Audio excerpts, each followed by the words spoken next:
and string together some hits. The hit by Pavoloni, only the second with runners on today. Tennessee now 2 of 14. The other, an RBI triple by Jordan Beck.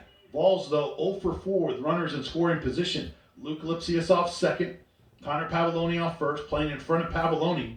And the third baseman a step in, maybe expecting Drew Gilbert to lay down a bunt. And time is called and asked for. Now the rain starts to come down again here in Knoxville, Lindsey Nelson Stadium. 3-1 Indiana State. Nobody out. 2 on for Tennessee. Tying run is at first. Go-ahead run is Gilbert, who's gone deep twice this year. Here's the first pitch to Gilbert. Taken for a strike inside. Gilbert started a swing, held up, and took it on the inside corner. 0-1. Drew Gilbert, 0 for 3 today. Average down to 273. Sophomore with a double, 2 home runs, and 4 runs driven in on the year. Indiana State expecting a bunt. Gilbert did not show it on the first pitch. Lefty-lefty matchup here. Grauer checks Lipsius at second to the plate. Swung on and missed. High fastball at 89. It looked good to Gilbert, but he couldn't catch up to it. And Gilbert in the hole 0-2. So that should take the bunt out of play here. Indiana State thinks so. The corner infielders go back. Middle infielders looking for a double play. Outfield playing Gilbert, the left-hand hitter, to go the other way. 3-1 Indiana State. 2 on for Tennessee with nobody out in the bottom of the ninth. Here's the pitch from Grauer, fouled back to the screen. Rain continues to come down. No wind to speak of here in Knoxville at Lindsey Nelson Stadium, Robert M. Lindsey Field. I'm Vince Ferrara. Vols haven't scored since the fourth. That was the lone run.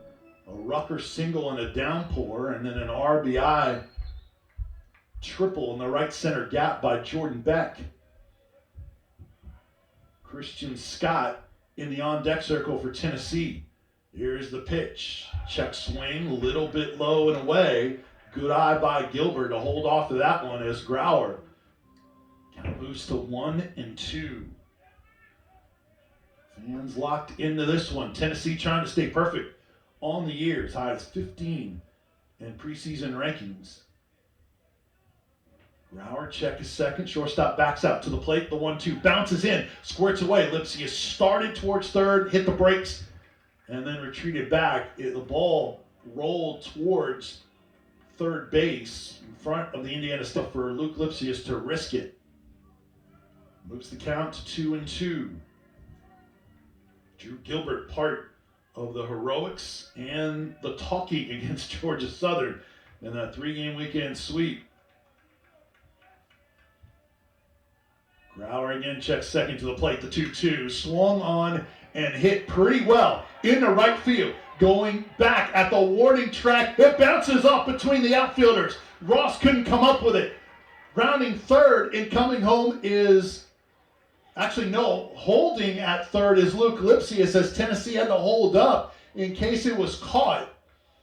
And that's going to load the bases. It will be a long single for Drew Gilbert. Still a 3-1 game. Wow. It looked like it was going to be caught by Ross, who was under it for a while, and then maybe the ball darted back towards center a little bit. Gurgley didn't come up with it either. It split the two defenders and then hit off the wall. They got it back in quickly, so that only allowed the base runners... Actually, no, they're going to say it's a catch. I'm sorry. They're going to rule that a catch?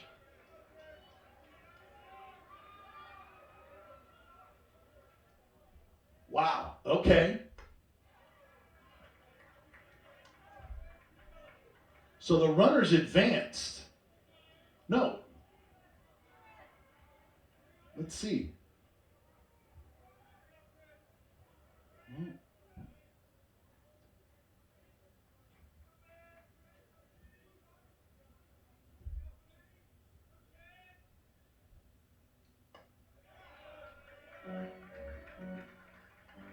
Christian Scott now 1-1. So apparently the out recorded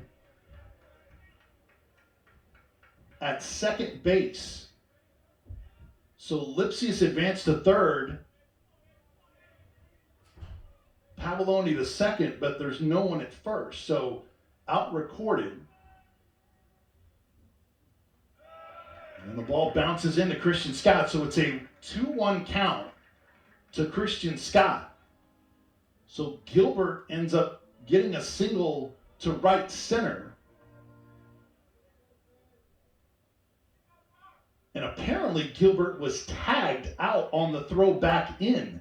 So there must have been confusion on the bases because Pavoloni is still at second, Lipsius at third. So perhaps a base running error is why Gilbert did get the hit number 5 on the day. So sorry about that confusion. And a swing and a miss by Christian Scott, now a 2-2 count. So despite the single off the wall by Gilbert, Tennessee ends up running into an out and only advancing the base runners 1 base. And now Christian Scott with 2 in scoring position. A single here could tie the ball game at 3-1 at 3 with the Sycamores up 3-1. The 2-2 swung on and missed. Foul tip into the glove. And that's out number 2. And now it's on the shoulders, the broad shoulders of Pete Durkee.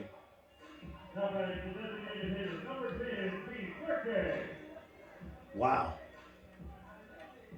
So a base running error by Tennessee.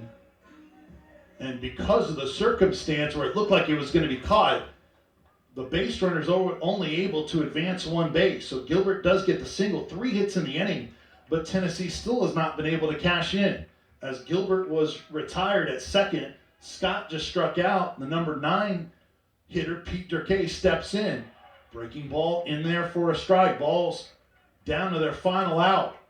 Tennessee got a hit with a runner on and a runner in scoring position, but still weren't able to 0 for 8. Ball's 3 for 16 with the runners on. Durkee represents the go-ahead run, and that is line foul left side.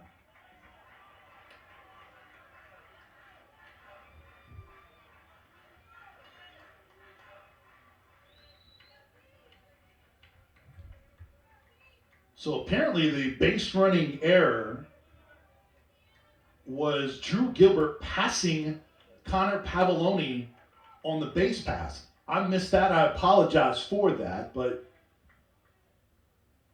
that's what led to out number 1. Then Scott struck out. That's the second out.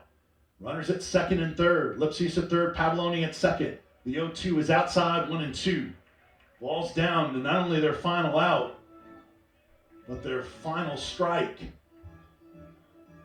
First base is open. If Grauer wants to be careful with Pete Durkee, but you have Max Ferguson in the on-deck circle. We would love a chance. Pete Durkee, though, if he goes deep, Grauer checks second, the 1-2. Foul back to the screen again.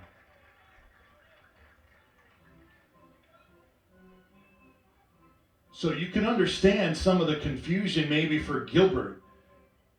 And he's an enthusiastic guy as it is. But he was thinking extra bases and he was running hard. But the runners had to hold up because they were anticipating the ball being caught, which it looked like it was going to be. But it was not. And Gilbert passed Pavoloni. And here's the 1-2. That is outside, framed by the catcher McGill. Didn't get the call. Now the count's at 2-2. Indiana State clinging to a 3-1 lead over Tennessee, threatening to hand the Vols their first loss of the 2021 season. Pete Durkee can keep it alive. A base hit could tie this game at 3 here in the bottom of the 9th. Vols with 5 hits on the day. See if Durkee can deliver a 6th. Grauer, the lefty, the 2-2, swung on and popped up. Shallow right center field. Under it is D with all kinds of opportunities, including in the 9th. 3 straight hits in the bottom of the 9th, and Tennessee cannot bring a run home. And the Volunteers have lost for the first time in 2021. Only 2 losses in the shortened 2020 season, both to Wright State in non-conference play. And now Indiana State has taken the first game of the Saturday doubleheader, a 3-1 win for the Indiana State Sycamores from the Missouri Valley Conference. And Indiana State moves to 2-3. Now the series even at 1 with game 2 of the doubleheader on the way. We do not have a projected starter at the moment for Indiana State. Elijah Pleasance expected to get the start for Tennessee.